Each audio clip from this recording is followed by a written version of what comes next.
మకర రాశి ఉత్తరాషాఢ నక్షత్రం 2, 3, 4 పాదాలు, శ్రవణ నక్షత్రం 1, 2, 3, 4 పాదాలు, ధనిష్ఠ నక్షత్రం మొదటి 2 పాదాలు. ఇదే మకర రాశిలోనే ఆగస్టు 7వ తేదీ రాత్రి 10:53 ప్రారంభమై 115 నిమిషాల పాటు పాక్షిక చంద్రగ్రహణం జరుగుతున్నది. కానీ ఇక్కడ విశేషం ఏంటంటే మకర రాశిలో కేతువు లేడు, కేతు పక్కనున్న కుంభరాశిలో ఉన్నాడు. కానీ ఆ రాశిలో ఉన్నప్పటికీ కేతుగ్రస్తంగా జరుగుతున్నది. పైగా ఇదే మకర రాశిలో ఉన్నటువంటి ఈ గ్రహణానికి అష్టమ స్థానంలో సంపూర్ణ సూర్యగ్రహణం కూడా జరుగుతున్నది. కనుక మకర రాశి జాతకులు ఎలాంటి అంశాల్లో జాగ్రత్తలు తీసుకోవాలి? 3 నెలల పాటు కొంచెం జాగ్రత్తలు తీసుకోవాలి. అంటే ఎలాంటి విషయాలు?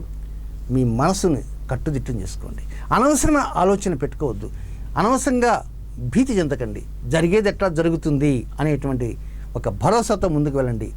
అయితే ఒక్కోసారి ఏదో తెలియనటువంటి బాధ మీ మనసులో ఉంటూ ఉంటుంది.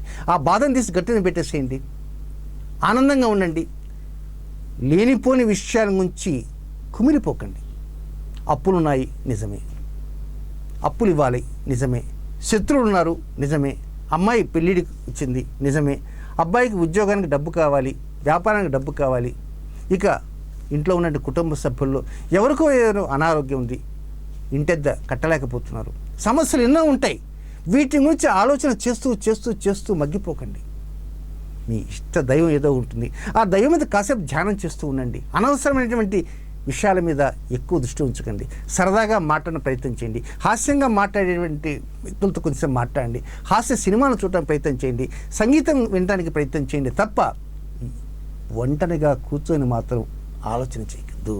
కనుక మకర రాశి వారు తీసుకోవాల్సిన మొట్టమొదటి జాగ్రత్త ఏంటంటే, నేను ఒంటరిని అయిపోయినానే, ఇంకా నా జీవితం ఇంతేనా, నా బ్రతుకు ఇంతేనా అనేటువంటి ఆలోచన చేసేవారు చాలా ఉంటారు. మీరు ఒంటరి కాల, ప్రపంచంలో ఎంతమంది ఉన్నారు, మన దేశంలో ఎంతమంది ఉన్నారు, దాదాపు 100 కోట్ల మంది ప్రజలు ఉన్నారే.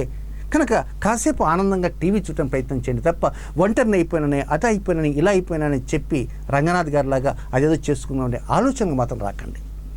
మీ వెంట అద్భుతమైన విజయాలు సాధించే శక్తి మీకుంది. ఎందుచేతనంటారా, మకర రాశికి అధిపతి శని. ఆ శని ఆయుష్కారకుడు, అద్భుతమైన విజయాలను అందించడానికి. శని అంటే భయపడేవారు ఎక్కువ ఉంటారు. శని అంటే నేను చెప్తున్నాను, ఎవ్వరూ భయం చెందాల్సిన అవసరం లేదు. శని ఉండబట్టే మీరు ఈరోజు దాకా అలా ఉండగలిగారు అంటే ఇది ఒక నగ్న సత్యం. ఏలినాడు శని, అష్టమ శని, అర్ధాష్టమ శని ఇవన్నీ మంచి వస్తాయి. నరేంద్ర మోడీకి ఏంటి, ఆయనకి అనురాధ నక్షత్రం ఏలినాడు శని, ప్రధానమంత్రి అయ్యారు. అలాగే పివి నరసింహారావు గారు ఏలినాడు శనిలో ఏమైనారు, ప్రధానమంత్రి అయ్యారు. ఆశ్లేష నక్షత్రంలో జన్మించినటువంటి కర్కాటక రాశి కేసీఆర్ గారు అర్ధాష్టమ శనిలో ముఖ్యమంత్రి అయ్యారు. కనుక మీ రాశికి అధిపతి శని చక్కగా అనుకూలంగా మంచి పరిస్థితి ఇస్తాడు. ఏకాకి అయిపోయినానే అదని ఇదని మాత్రం బెంగ పెట్టుకోకండి. చిట్ట చివరిలో చెప్పే పరిహారాన్ని పాటించడానికి ప్రయత్నం చేయండి మకర రాశిలో జన్మించినటువంటి జాతకులు.